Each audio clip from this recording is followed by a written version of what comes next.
अस्सलाम वालेकुम। मुल्की और गैर मुल्की ताज़ा तरीन खबरों के लिए देखते रहें के न्यूज चैनल इंटरनेशनल। यूट्यूब पर हमारा चैनल सब्सक्राइब कीजिए और रहिए हर खबर से बाखबर। न जमीन फटी न आसमान गिरा। साहिवाल नवाही गांव 43 जालिम वडेरे ने जुल्म की इंतहा कर दी, जिससे इंसानियत भी शर्मा जाए।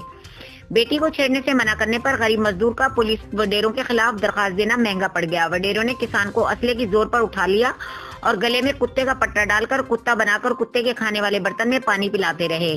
साहिवाल के नवाई गांव 43 में गरीब किसान गुलाम रसूल को जमान मधूल और इसके साथियों ने शदीद तशद्दुद का निशाना बनाया और गले में कुत्ते का पट्टा डालकर बाजारों में घसीटते रहे, कुत्ते के बर्तन में पानी पिलाते रहे। गरीब किसान अल्लाह का वास्ता देता रहा, लेकिन उसकी एक भी सुनवाई न हो सकी। पाकिस्तान में जज साहब अपनी तौहीन पर तौहीन अदालत का पर्चा काट देते हैं।